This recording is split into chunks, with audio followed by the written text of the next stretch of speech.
Hello, wrestling fans. How you guys today? Here they are, wrapping up Friday Night SmackDown, the main event for November the 15th, 2024. The show opened up with Cody Rhodes coming out, calling out Nick Aldis. He wants Kevin Owens to come out because he wants a piece of him for last week power driving Randy Orton's, putting him on the shelf for a bit.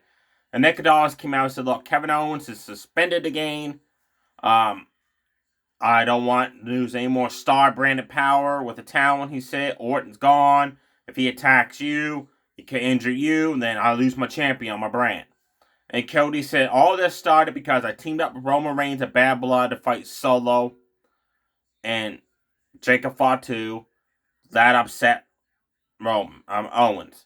And Nick Aldis, yes. And he said, then Orton sided with me over Kevin Owens, was very pissed him off as well. I understand where Kevin Owens is coming from. It makes perfect sense. He's had this whole issue with the bloodline. And then for Cody to actually have enough nerve to team up with Roman Reigns, right? And then for Randy Orton to side with him over Kevin Owens. No wonder Kevin Owens is mad, pissed off. So Cody Rhodes said, make it plain and simple. Next week, lift the suspension. Face to face, I want to talk to Kevin Owens. We'll get this all sorted out. So Nick Aldis said, fine. Next week on SmackDown, the suspension will be lifted. You and Kevin Owens face to face. I just know something bad's going to happen when you guys start fighting and brawling and all this stuff. And Cody said, that's what it comes down to it. So be it. Put us on a title match for Survivor Series War Games. And when he said that, I realized, well, I guess they're not going to be the fifth man for the teams, for the Bloodline teams. He opened the match on SmackDown. We finally found out how we're going to crown the first ever Women's United States Champion. And it's all SmackDown Women. I'm liking this. It's not a Raw title. It's going to be defended on SmackDown from the looks of things. So Nick Aldis put all the SmackDown Women in triple threat matches. The winners will then face off in separate single matches. And the final one of them in the tournament become the new champions. So we have Bayley, Candice LeRae, and D-Fab in the first round matchup. I'm like, D-Fab? I honestly have never seen her wrestle. Because she's always been a manager for the Street Profits. She came in house on fire. Clothesline, both went them down. Power slam Candice LeRae. Hit an awesome swift kick to Bayley. Face plant Bayley. She was just destroying these women. Like body slams, power slams, clotheslines. Right from the get-go. Then Candice had a code breaker on Bayley. At the same time she did that, she does a swanton drop across the back on D-Fab. Then Bayley got up at the top rope and had an elbow drop across the back on D-Fab. Candice broke up the pin. Back and forth, all three went. Bayley hit a Bayley belly on D-Fab. Candice then grabbed a hold of her, hit a suplex. Great match to open up the show. Bayley, I thought she was going to win the match at one point, but Candice broke up the pin. Then D-Fab sent Candice to the outside. And then she went for a roundhouse kick on Bayley. Bayley ducked the roundhouse kick, rolled her up, 1, 2, 3, your winner, and advanced in the tournament, Bayley. Next up, we have for the Tag Team Championships, the Motor City Machine Guns defended against the Street Profits. And no D-Fab, because she just wrestled in a Triple Threat Women's match. This match started off, the Motor City Machine Guns quickly hit that signature STF drop kick in the face onto Montez Ford. Then hit their signature top rope drop kick pay dirt combo onto Montez Ford. Dawkins had enough, got in, clothesline Chris Sabin, clothesline Alex Shelley to the outside, rolled out of the ring, hit that run-in shoulder tackle. He does send an Alex Shelley flying onto the announce table. Montez Ford did a roll-up on Chris Sabin. Sabin kicked out, had a snap hurricanrana into a roll-up. Ford just kicked out of that and then did his muscle pose. I don't know why you do a muscle pose when you just kicked out of a hurricanrana roll-up. Suddenly, Tommaso Ciampa attacks the Street Profits. Beats the living shit out of them. Then Alex Shelley posed Tommaso Ciampa off Montez Ford because he's just stomping away on him on the ropes. And he said, what the hell is your problem, man? Then Tommaso Ciampa shoves Alex Shelley down. Then Johnny Gargano runs in, tries to be Peacemaker, and Ciampa shoves Gargano down and told him, basically, you with me or I'm on my own. He stormed off and Gargano follows suit. Then, after that, the Motor City Machine Guns were helping up the Street Profits, right? Helping them up. Dawkins just smoked Alex Shelley right hand and said, we don't want your goddamn help. And they stormed off. So it looks like the Profits turning heel as well. This is awesome. And as long as the Profits win the titles is all that matters. I like the Motor City Machine Guns. they can have another title run down the road. The Profits need this. Because they keep talking about how it's been 4 years since the Street Profits have held gold, tag team gold in the WWE. It's got to lead to something, right? LA Knight came out. He said, well, we got a women's championship main event. We just had a tag team title match. He said, you know what? I feel froggy. So he said, how about we have ourselves an LA Knight open challenge for my United States Championship? Who in the back wants to come on out and face me? The heel LWO come out. They're all dressed to compete. Trying to fall off LA Knight. Which one's going to face him, right? And I realized, well, SmackDown was taped 2 weeks ahead. Like, after this show ends, to tape next week's show, same as Raw.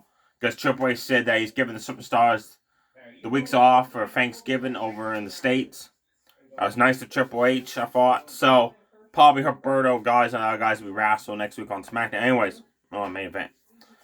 Central's Escobar made it sound like he was going to be wanting to face LA Knight first. Then LA Knight's like, well, actually, hold on. There's a Humberto Carrillo here. It looks like he's picturing me a barbecue sauce on me or something. Like, he wants to take a big bite out of me. He said, come on, let's fight. So, Humberto Carrillo challenged LA Knight for the United States Championship. That was interesting. Before the bell rang, Humberto Carrillo drop-kicked LA Knight in the corner, just stomped him dry, Stone Cold Steve Austin used to do. Waited for the champion to get up, jumped off the ropes, delivered a dropkick, knocking the champion back down. Finally, the bell rang. And LA Knight caught Humberto Carrillo coming off the ropes, tossed up power slam. Repeatedly smashed his face off the announce table, rolled him back of the ring. As he was getting back to the ring, Humberto ran, jumped off the ropes, delivered an awesome sidekick, knocking down the champion. LA Knight retained the United States Championship when he delivered that awesome, when he jumps on the middle rope, up to the top rope, and then comes off with the elbow drop, and then the Rose Plant DDT for the 1-2-3. After the match, as LA Knight celebrating on the top rope, he jumps down, smack. Someone lays his ass, Elva roundhouse kick. Shinsuke Nakamura's back. About time. He's been wrestling in live events, wrestling in Japan ever since he got drafted to SmackDown earlier this year with the draft. He's never been shown once.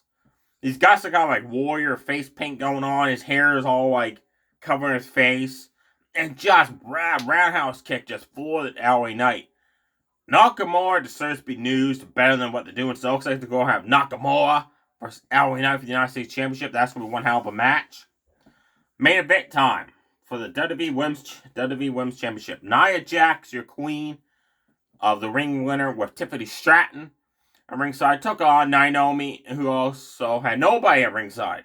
Because Bianca Belair and Jay Gaja was planning to be in her corner, was suddenly attacked backstage by Miguel Rodriguez, Liv Morgan, and laid out. And then security, Nick Adalas told him, get the hell out of the arena while they're checking on the champions. So Naomi had to go it alone. Bell rang. Naomi jumped off the back of Nia Jax and kicked her across the back. That pissed off Jax. Then Naomi came off the ropes for a crossbody and just like hit Nia Jax and just like basically bounced off of her. So then she quickly got up, hit a nice side kick, stunned Jax, hit an enziguri kick, stunned her. Finally hit the rear view, which is basically ass to the face with Jada Parker. Watch how Naomi does that to know how to connect with the move, please. Anyways, Naomi hit the rear view, almost won the championship. In the opening moments of the match, Nia Jax kicked out, got pissed off, and just Samoan dropped the holy hell out of Naomi. Then she grabbed her and tossed her up, and Samoan dropped her on the way ass back down. That was awesome. Then she ran and delivered a running splash on Naomi. Naomi fought back, hit that face plant, busted her off the ropes onto Jax. She went up the top rope for the split-legged moonsault. Tiffany Stratton gets involved, causes the distraction, which allows Nia Jax to hit a running splash in the corner on Naomi. And then powerbombs her out of the corner. Nia Jax is going up for the bonsai drop. Suddenly, Bayley comes running out, attacks Tiffany Stratton on the outside. That allows Naomi to do like a HBK style lip up, knocking Nia Jax off the middle rope. Then goes and delivers the top rope split-legged moonsault. Nia Jax kicks out in the nick of time to retain her title there. Naomi goes up the top rope for her quickly to deliver another top rope split-legged moonsault. When suddenly Candice LeRae runs out, causes a distraction. as she sends Bayley face first to the ring post. As Naomi's watching that, Nia Jax pulls her off the top rope with an awesome Samoan drop. 1, 2, 3, and still your women's champion, Queen Nia Jax. Looks like you got Candice LeRae still trying to work her way into this alliance with Nia Jax, Tiffany Stratton. The only match announced for next week is we got Chelsea Green, Blair Davenport, and Bianca Belair in a qualifying tournament matchup where the winner advances. And then the other bracket, you got Jay Gajo, Piper Niven, and they're in the tournament. Naomi's in the tournament. Trying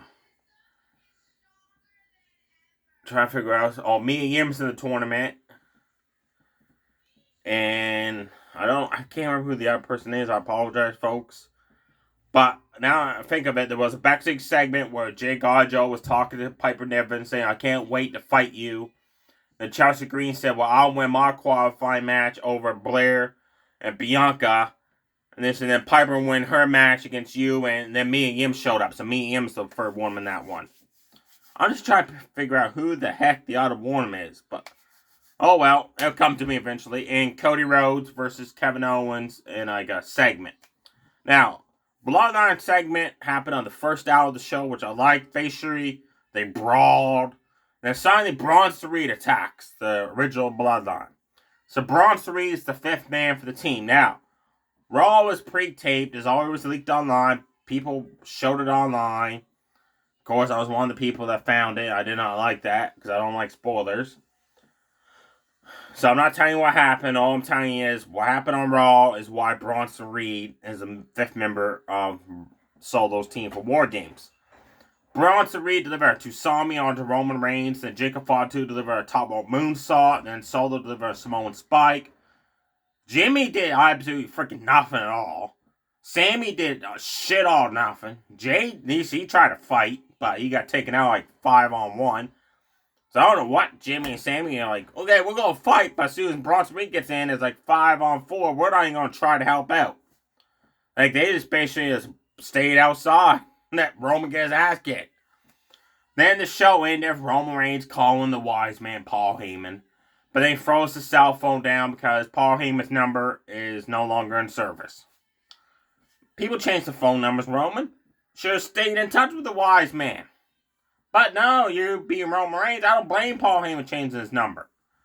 And Paul Heyman is the fifth man for War Games. That's going to be hilarious. But no, I know who the fifth man is now, and I honestly don't like it. And I'll be telling you about who that is because I don't want to give away no spoilers. Now, main event, we had Chad Gable with Ivy Nile and the Creed Brothers ringside took on R-Truth. Soon as that bell rang, R-Truth hit the 5-knuckle shuffle, the running shoulder tackles, attitude adjustment. Then Chad Gable, dragon screw leg takedown, ankle lock submission, R-Truth tapped out with a matter of a minute. Like, what the hell? Like, R-Truth just kicked your ass basically 57 seconds in, then you did 2 moves, and the match is over. Like, I hated that. After the match, Chad Gable got on a mic and challenged Selena Vega to find a member of the LWO to face him and Ivy Nile in a tag match on Raw. It's gonna be Rey Mysterio because he has beef with Rey 2 weeks now. I can't see him being out of member like Del Toro, Joaquin Watt, or Dragon Lee because that won't make sense. It's gonna be Rey Mysterio for sure. The other match was Katana Chance. Katie Carter took on the unholy union of Alba Fire and Arthur Dawn.